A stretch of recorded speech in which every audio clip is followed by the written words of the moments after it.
Hello. This is Design Review, the podcast of engineering your life. I believe this is episode 12, but I'm losing track because I'm having a lot of fun. My guest today is Darren Lyons. I know him from a couple of communities that I'm participating in and my life coach training program as well. Darren and his background and what he's up to is really resonant, and he's out there to help people in really powerful ways. And he has a community that he's up to. So it was my delight to have Darren on the show for us to have a chat, get to know each other better. Darren, welcome to Design Review. Thank you so much, Robert. It's a pleasure to be here. Thank you for inviting me. I've enjoyed your work. I've been watching from the sidelines here and seeing what you've been posting on LinkedIn, and it's just been impressive. So I'm happy to be a part of your community now. Well, I love that, and you know, I call you brother, and I mean it. Like where you're coming from, what I see you writing, where I see your heart. It really resonates me. It makes me feel safe and seen. And I know that the work that you're already doing for people is making a difference. So it's a pleasure to have you here. Well, thank you. Thank you so much. Yeah, we've been sort of partners in crime in our life coaching training program. And, that support that we've given each other. And I've seen your posts and my posts on our class site, and that's really been comforting as we've been through this process. So it's been great. Well, awesome. It's entirely possible we might get into some Jungian life coaching concepts in the call. Who knows? I have ADHD and squirrels scamper by on occasion. So forgive me if I get distracted. So as you know, you've watched some episodes of Design Review. You know that we're going to talk about a project that is meaningful to you. Absolutely. Before we get started with that, even, could you give us a little bit of an intro, just a short, by who are you, and before we even get to your project, tell us about Darren. Yeah. Well, most recently I come from the world of addiction recovery. I am a certified peer recovery supporter in Ohio, and I was working for a nonprofit there as a peer supporter, helping out people with mental health challenges and substance use disorders. I was working at an inpatient sober living facility and helping those folks out. I did that for a little bit over a year. Prior to that, I taught English composition at the college level. I tutored writing composition. I've had many different kinds of careers, and that really gets into my project, is helping people find their true purpose. I've been sort of a wanderer in my life, and it's taken a while to really figure out. Well, it's been a journey, which we can talk about, but it's taken a while, and I've had jobs in government. I've had jobs as a defense contractor, as a retail bookseller, and so I've meandered my way into life coaching, and this has really been a great experience here. So, and I just recently started my own life coaching business, which is the project we're going to be talking about. It's called Lyons Life Coaching LLC, which is LLC, by the way. Oh, I love that. Oh, that's good. I love the inside joke. Yeah, it just happened that way because that's my last name, Lyons, of course. And and so I left my job working for that nonprofit and just kind of dove in the deep end, and it's been a wonderful experience, a learning experience, and I'm loving it so far. I'm using LinkedIn as one of my primary interfaces, for networking and generating leads, and so that's been a great experience too. So, well, awesome. Well, welcome here. I'm already learning stuff, and I'm digging this. This whole podcast format has been just such a blast for me too. And you've had such wonderful guests from many different backgrounds and different experiences, and I learned so much from your most recent guest, just about meditation for people dealing with ADHD and autism. And because that was a question I've always had, is because I had clients in the recovery arena who told me that they struggled so much in meditation and quieting down, with ADHD, and they just didn't know how to do it. And I never really knew like I appreciated that difficulty, but I never really knew what the answer was. And I learned so much from that podcast, and I was really appreciative of Um, of the information that your guest offered. It was just a great experience for me. yeah, I have maybe it's because of my connections through the weird LinkedIn community, but I have a lot of neurodivergent folks in my life. And that becomes a topic of our conversations often. And many of us are actually trying to take what we've learned and help other people. And in fact, you brought up, the recovery community, as I'm very open, which isn't normally advisable, but I'm very open that I'm a recovering love addict, which, Mm. got me to the point where I didn't want to live like 6.5 years ago. My bottom was really freaking low.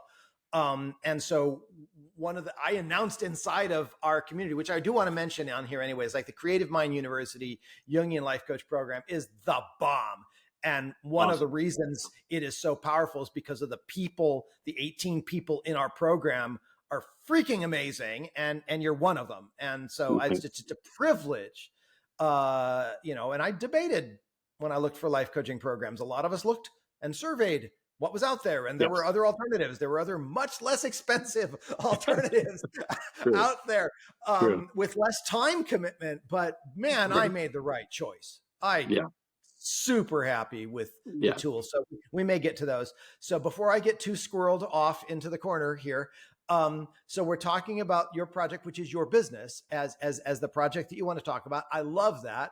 And the first thing that I ask my guests before we get into your project, which is the solution to a problem.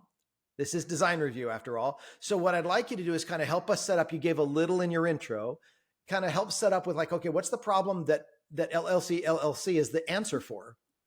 Yes. Well, Lyons Life Coaching, our focus here now at the beginning is folks who are frustrated in their job. And so primarily, we're looking to help clients that want to change. And that change might be a career transition to help them find a job that matches more closely with their purpose. It could be just making some internal changes, doing some internal work to understand how their current job fits with who they are. And some of that requires just some initial analysis of where the client, where the person feels they are in their life. Where does that frustration, where does that discontent come from? And then we can sit down and map a path forward that fits with that individual's goals, right? So in other words, if a client's feeling, I need to get out of my current job. I got so many stressors. My supervisor's, down my throat. I'm having unrealistic expectations put upon me. I got too much paperwork, too much bureaucracy. We'll look at those things sort of systematically and say, okay, where is that frustration coming from? Where is the resistance coming from? And really take a close look.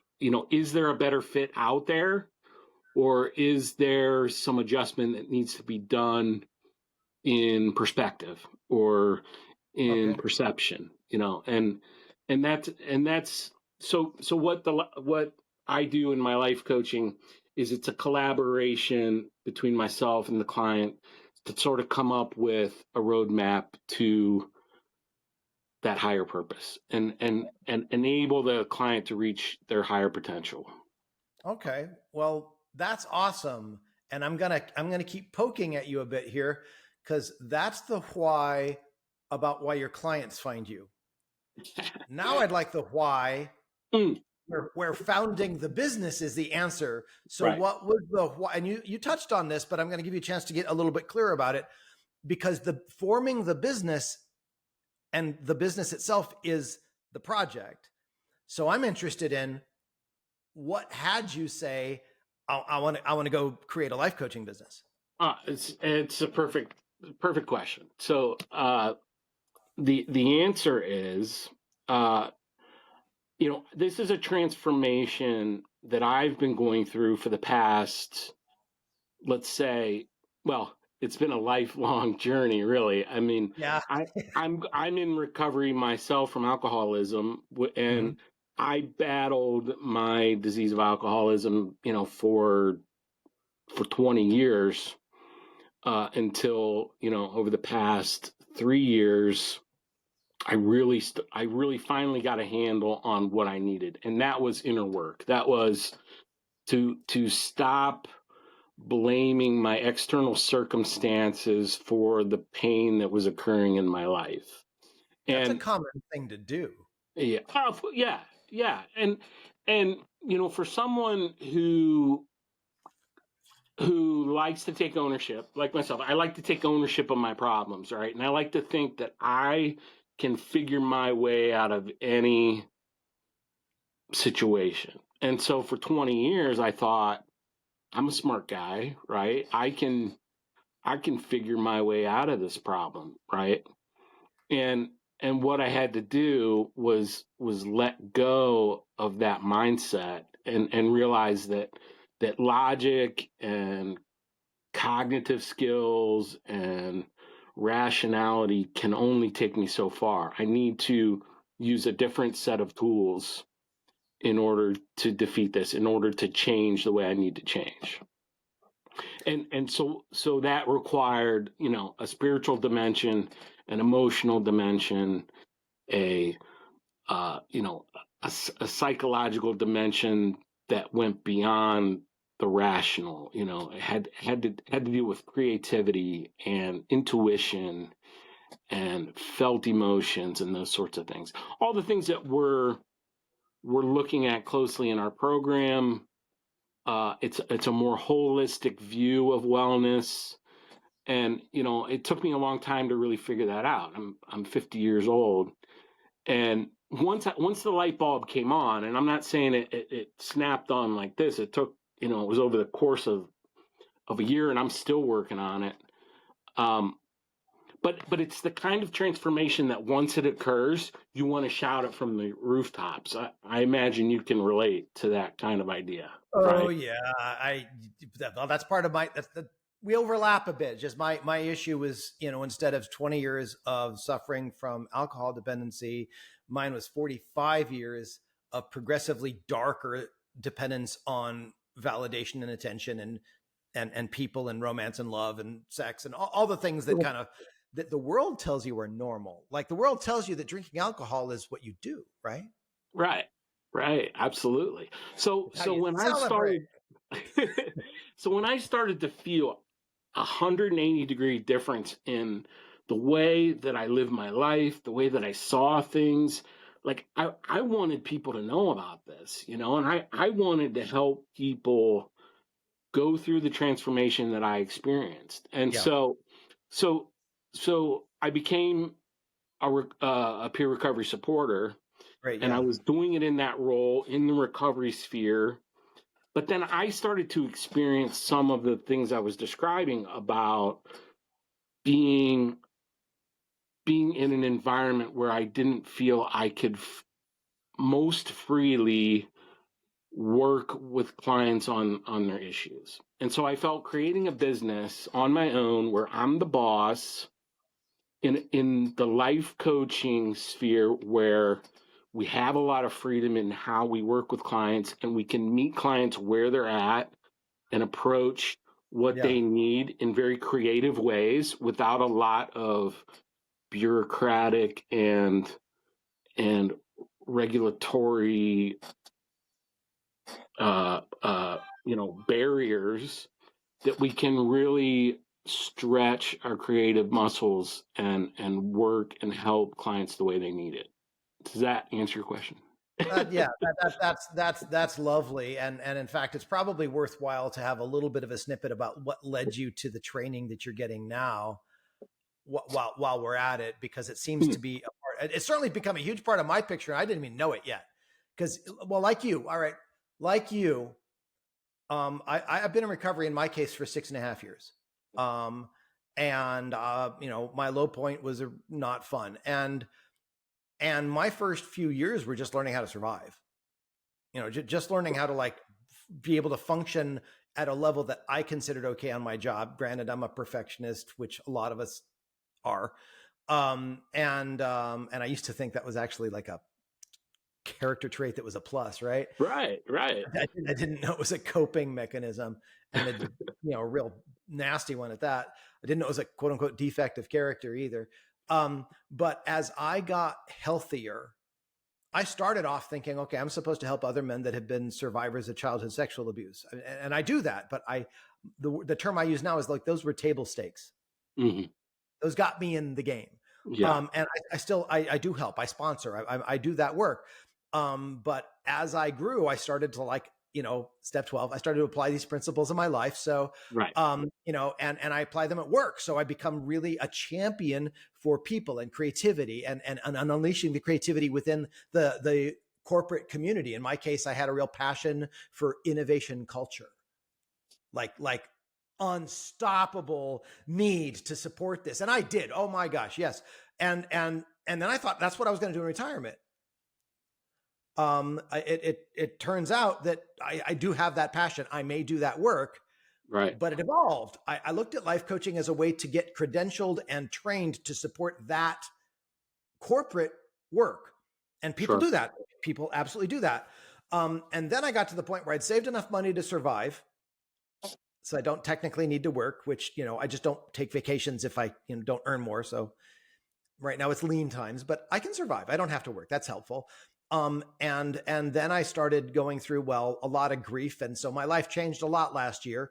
And as I looked into life coach programs, and the more that I've done deep spiritual work, which is really the core of my life, and 12-step is spiritual work. So is Jungian life coaching is spiritual work. And so then I've discovered more and more that I have a real passion for helping individuals to get out of their own way, how to realize who they really are, what they're really up to, what their life is about. Again, more parallels there. And by the time I got all this kicking in, I have a little bit of a hard time differentiating Robert from Engineering Your Life, My Business. Right. Yeah.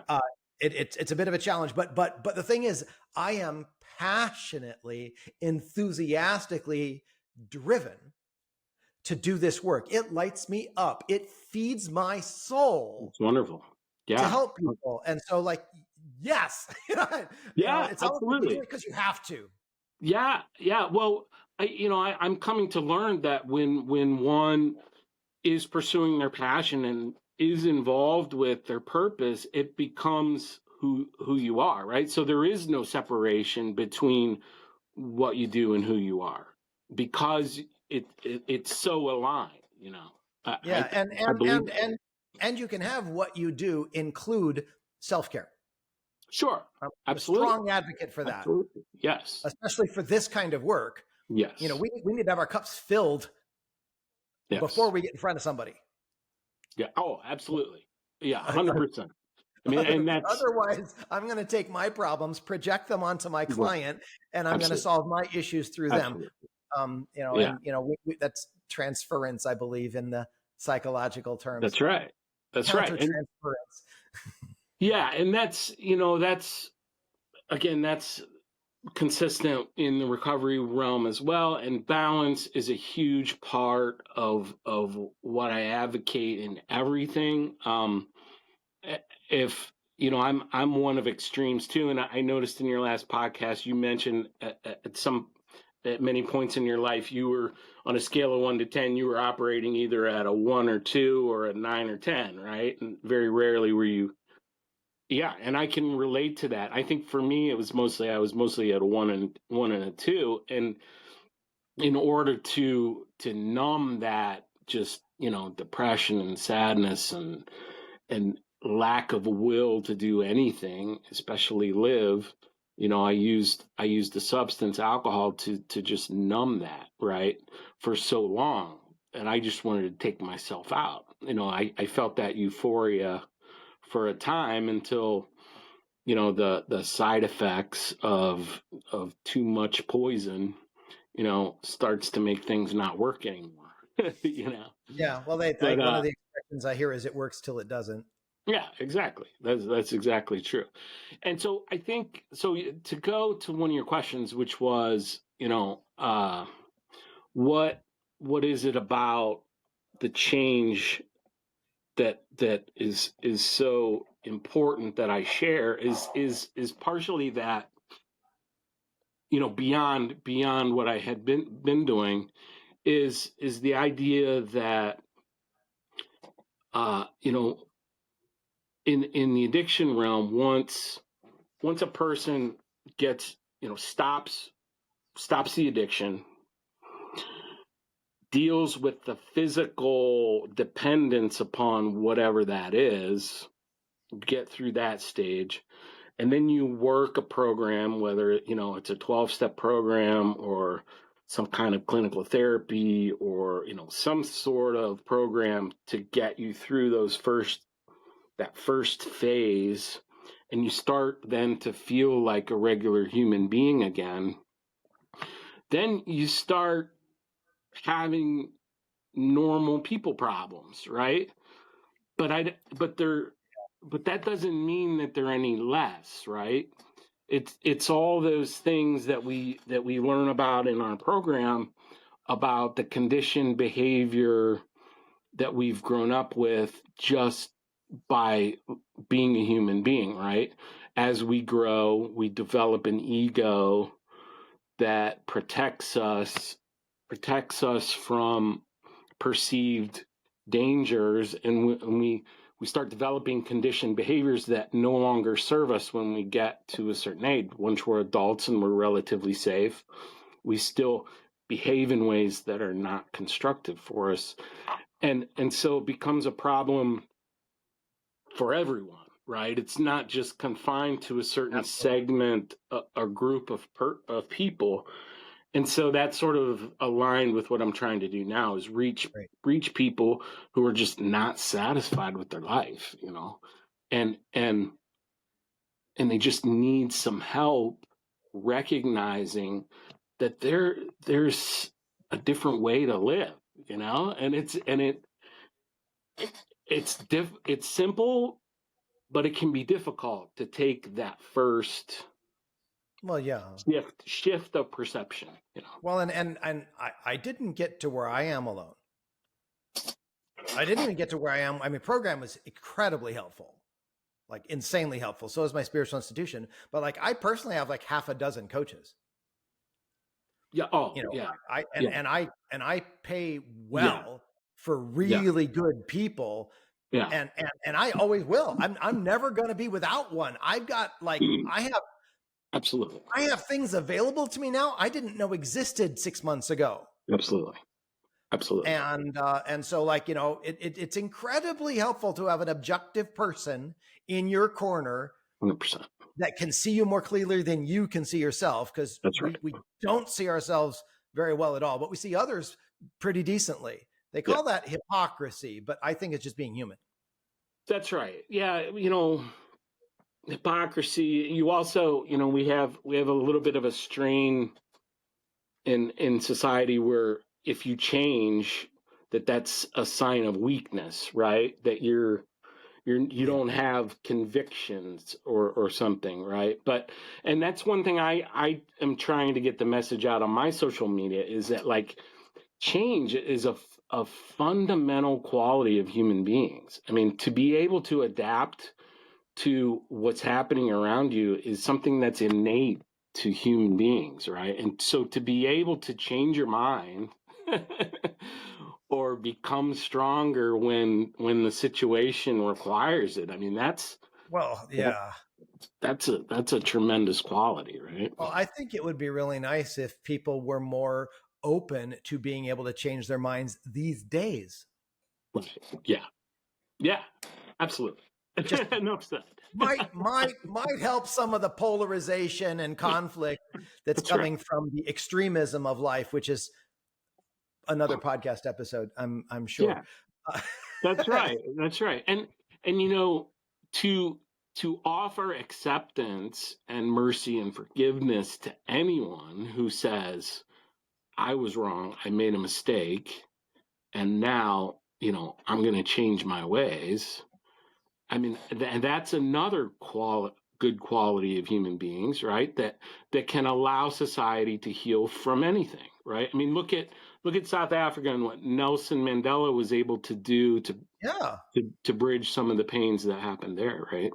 absolutely. And I love that I love the universality of the message that you learned yourself that is fueling you carrying it into the world. And I resonate that with that. It's a lot like where I'm at. So, brother, this is how it goes.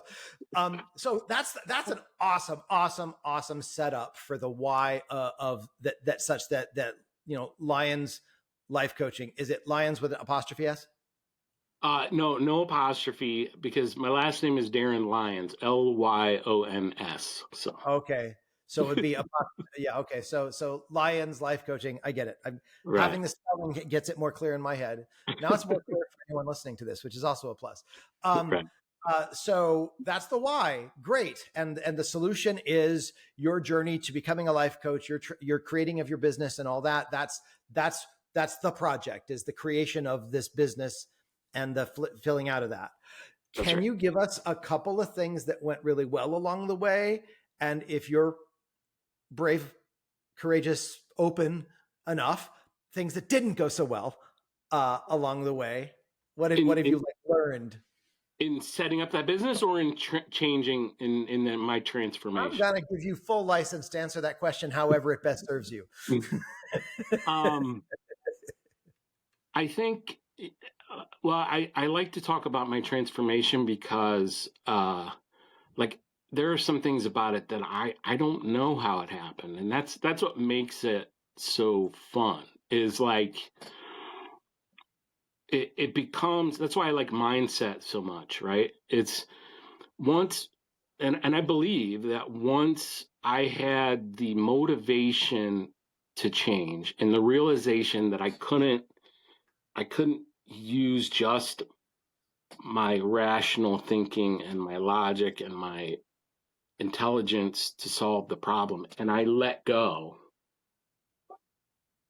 and just allowed solutions into my life that covered a whole range of different dimensions of wellness, that things just started to happen on their own. And one of the key things in the beginning was I had a peer supporter counselor tell me early on. He said, if you want to find change, go back to what excited you as a child. And he said, I'm not telling you to go play with toys, although if you want to, go ahead. But he said, just go back and think about the things that lit you up as a kid, like got you interested and excited about life, right? And dig into some of those subjects, or think about that mindset of curiosity and excitement and passion, and just spend some time there. And that really struck a chord. And I got into, when I was in high school, I got into Eastern spirituality and Eastern Okay. philosophy. I was really into Taoism and Yeah. Zen Buddhism. And so when I was at the time, I was down in Atlanta, in a recovery facility, and I got some of the books that really sparked my interest way back then in high school, and I got some more to augment that. And I got some books about the origins of the universe and the origins of civilizations and all these subjects that really interested me. And I just started reading, with a really open mind. And I eventually started listening to Alan Watts, and Mhm. I just kind of let that exploration take me where it led. And that led me to a conception of a higher power and a spirituality that made sense to me. And I Yeah. didn't have to borrow, or I didn't have to take directly from one spiritual tradition, a religious tradition. I could make one organically my own that felt right, that I Yeah. could put my full faith into. Uh-huh. And that was really a foundational thing for me. And so, to answer one of your questions about why CreativeMind Life Coaching training, it's because of that link to Eastern philosophy, and so much of the foundations of our training program are built upon the things that I just discovered by being curious like a child, So Well, that's yeah, great. That's yeah. awesome. I love that. Also, I've got a lot of resonance with that. I was pretty much atheist 7 years ago. If you use the word God, I would roll my eyes, humor you, and get out of hmm that conversation. To now call myself a lay minister, and to have a spiritual teaching be at the center of everything I do. I also found a teaching that like pulls from all kinds of stuff, including a lot of Eastern, right? So I happen to study a new thought tradition called Science of Mind. It's 100 years old, and it combines all the things, right? It's got a bit of Christianity, a bit of Judaism, a bit of Hinduism. Bhagavad Gita is referenced. All the stuff. Sure. And I also like Taoism a lot too. The Tao Te Ching is like phenomenal text. It is. So Absolutely. the ancient teachings have such profound wisdom that I find especially amusingly at my own previous mindset, that science continues to verify more and more and more Sure. Amazing. about why these millennia old teachings happen to like, oh yeah, that's actually true. Quantum Yeah. entanglement explains spooky things happening in a distance. And Right. I revel in Right. that. My minister that I study with and I often will talk about quantum physics. It's great fun. Wonderful. So I love that you've had that journey. If you're willing, can you share something in your journey that didn't go well? Yes. I think understanding relationships, and I'll expand upon that. I got divorced in 2014, Mm. and sort of after that, I decided no more intimate relationships for me anymore. I had I had this was amid addiction, and I said, I don't want to hurt people. I mean, that's not what I do. And Yeah. so after 2014, I pretty much isolated. I mean, I had distant friends and I had coworkers, throughout the period and everything. But I built up a wall around myself, and I said, I'm not going to hurt people. And so I sort of created this wall where I isolated uh, in my private life. And I was pretty much said, I don't plan on having any more intimate relationships. And now I'm using the word intimate in sort of its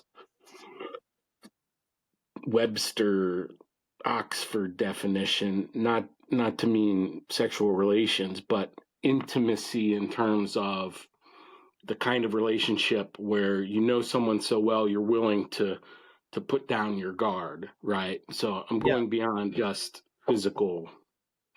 Oh, so Physical. not even really close friendships. Right, exactly. Yeah. Whoa. Yeah. Wow. So I had built that up so much that it became habit that I just, that's just not something that was a part of my life anymore. And so when I went through this change, and I wanted to reach out and serve people, then obviously I just naturally from that, I became closer to people because I was more vulnerable. I was more willing to share.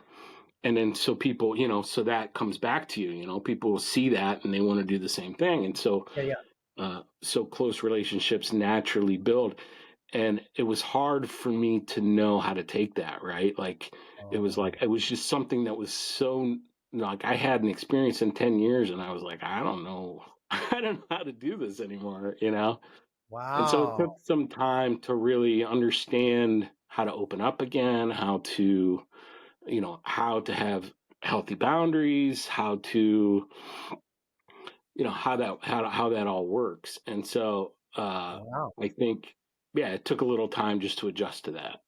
That makes a lot of sense. It also resonates. Like, I told you I'm in a program as a love addict.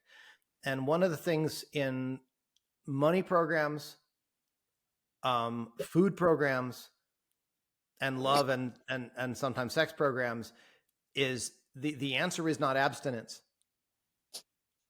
And in fact, swinging to the other side of the spectrum is often known and labeled as anorexia.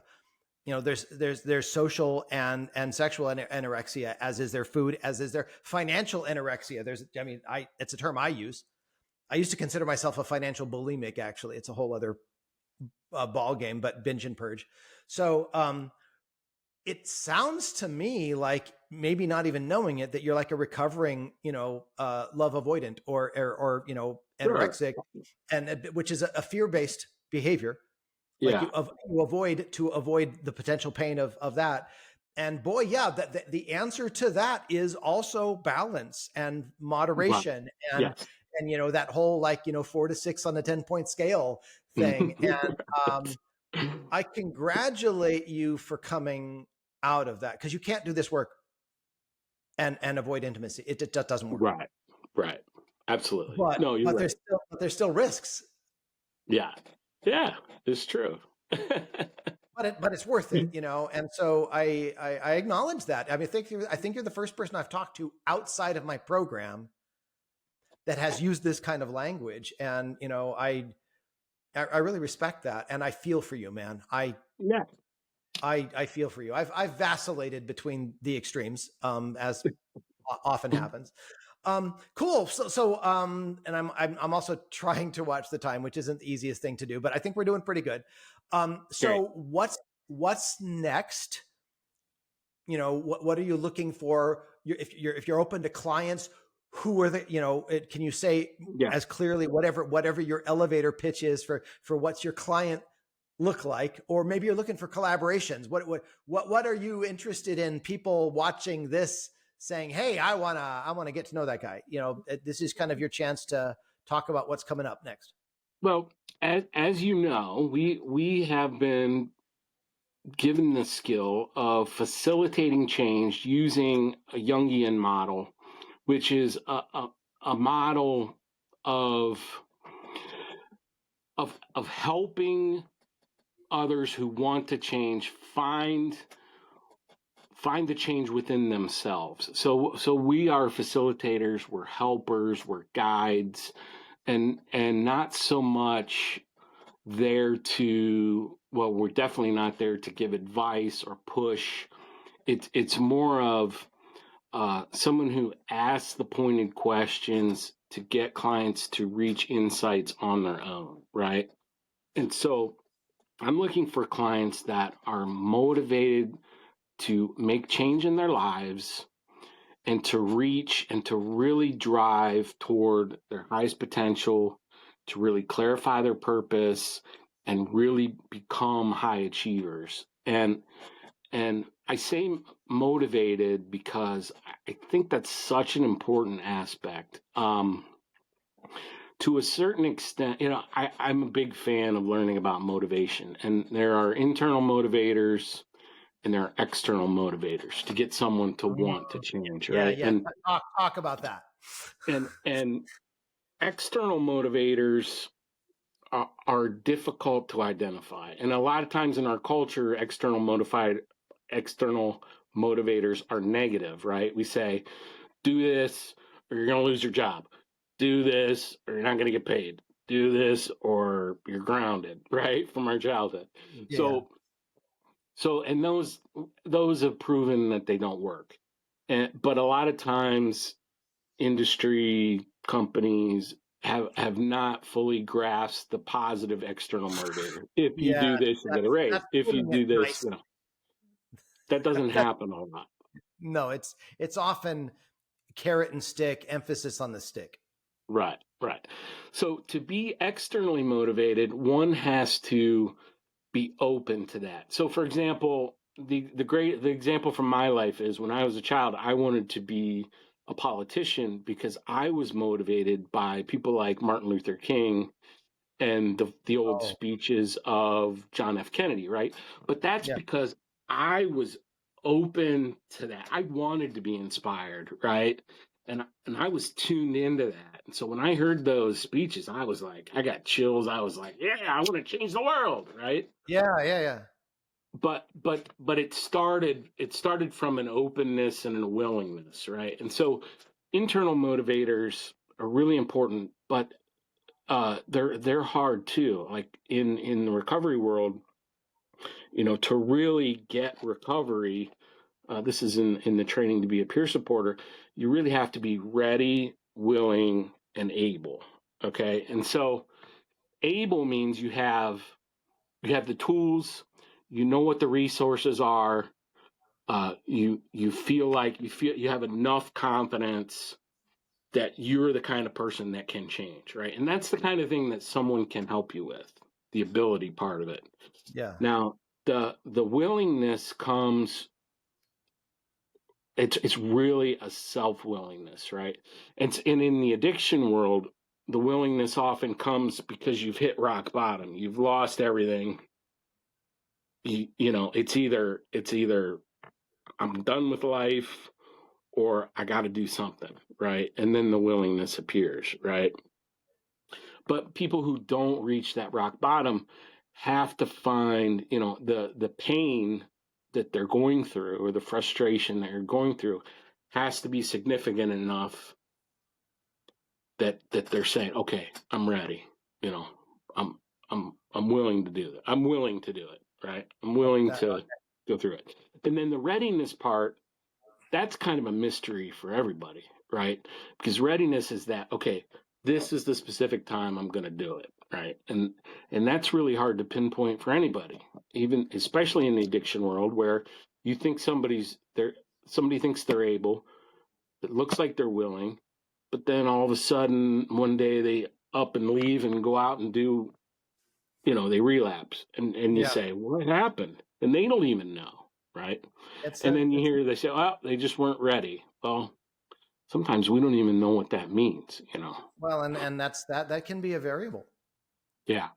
So I guess, yeah, it is. It's a variable, and I'm not blaming, because it's just a reality of life, right? But I think being ready, willing, and able is an important part of change, and it can be somewhat of a mystery, but someone who can say to themselves, I feel like that's me. I'm ready, willing, and able. And now I need the help.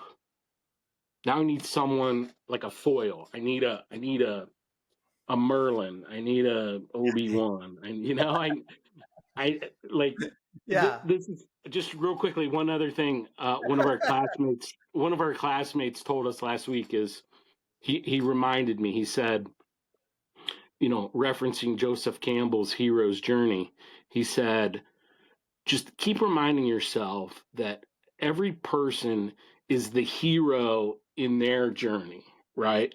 Yeah. And so as life coaches, we play a bit part in that journey.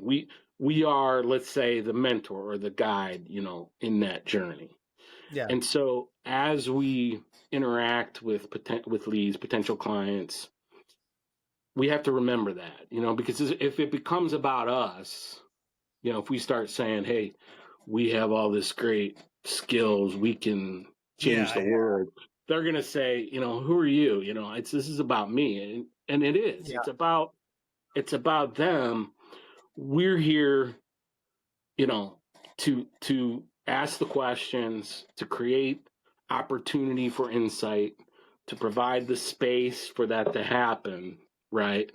Yeah. And then we disappear, like, all those great guides from the stories, Yeah, we build a container, right, within which they can transform. A little bit of a note before we kind of like bring things down is that when you're talking about the motivation, it reminded me of a quote by Reverend Dr. Michael Bernard Beckwith, who I first heard about on the movie The Secret back in 2007. He's a New Thought minister. He actually is a New Thought minister inside of the movement that I study, although he's formed his own ministry called Agape Ministries in LA. But he has an expression that has profound for me in my journey, and that's fear pushes until vision pulls. And I found that my drive to recover was going really good as I was like, I'm never going back to that. Yes. Yes. But once I started to get healthier, that push stopped. It stopped being cerebrally useful until I got hooked onto what's my purpose. Mhm. Yes, that's right. That's right. And now Because that's what drives me. yeah, yes, Yeah. because the fear is based on memory a lot, like Yeah. a memory of what happened in the past, right?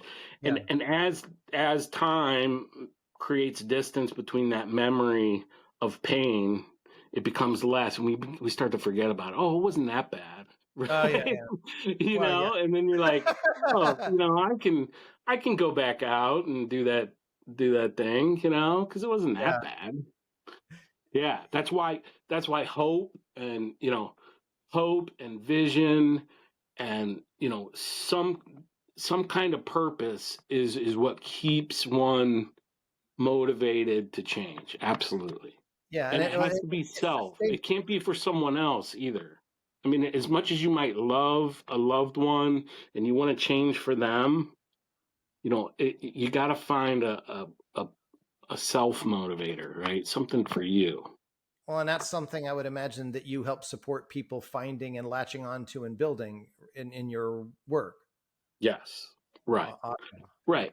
And a lot of times we don't think those things are possible just because they seem so impossible, right? Because we've never really, those are the things we dream about, right? We fantasize about. Yeah. They're not real, right? But what we learned in our program is that stuff you can create, right? You can create. It's all about stripping away that doubt, stripping away the conditioning that says it's not possible, and saying that stuff's just an illusion. That's what keeps you where you are, is the illusion that my higher self doesn't exist, right? That's Yeah. the illusion that needs to be stripped away. That now say, okay, that stuff are just thoughts. Those things don't even exist. Yeah. And that sounds like the really good intro for the next time we meet, and we can kind of go Sure.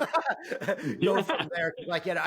This has been so much fun. I definitely, if you'd be willing, love to check in again as your business flourishes and we check in and see what you're up to, and after some time. Meanwhile, before we wrap up, how would people reach out to you? Do you have a website? Do you have URL? What would be the way that people would find you if they want to be a client, or if they want to partner with you on stuff, or they just want to chat and say, hey, I loved what you had to say? Absolutely. Thanks for asking. I do have a website. It's lyonslifecoaching.com. The Lyons is Lyons, lifecoaching.com.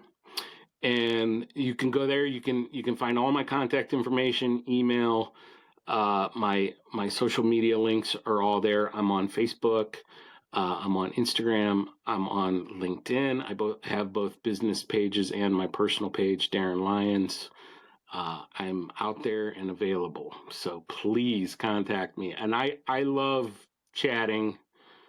In fact, I'll tell you what, I'm just going to do this. I hadn't planned on it, but anyone who references this podcast when they talk to me can have a free 90-minute consultation with me to just super. talk. Yeah. That's really, really generous. I will try to note that in the notes of this, but that's really, really generous of you. Thank you for that offer. This has been my free 90-minute consultation. Yeah, exactly. Yeah, I'm giving back. Robert. Use my coupon. Well, Darren, this has been wonderful. I didn't know what to expect. I knew it would be cool, but the time is up, and I feel like we just got started, and it's been a pleasure. Thank you for joining me. Hey, thank you. I really appreciate this offer. I would love to come back and talk about whatever you want to talk about. Because I love it. Thank you. It took effort for me not to open up the can on the yin yang on your arm. Oh, and yes. I'm not we don't have the time. But you were flashing the arm, and I'm like, I want to talk about the yin yang. No, not that'll be maybe next time. We can save that for later. Um, Absolutely. well, it's been really wonderful. Thank you. I look forward to, as we complete our program. I'm looking forward to seeing how Lyons Life Coaching does and goes forward. And I have dreams of collaborating Mm, with fellow coaches, doing workshops, and because we have so much overlap in intention, maybe there's like a live stream or a workshop or something that we can do. 100%. It there's so many possibilities. Absolutely. If I can't do them all at the same time, I sometimes Right. try, and that ends up. Meanwhile, thanks again. Thank you.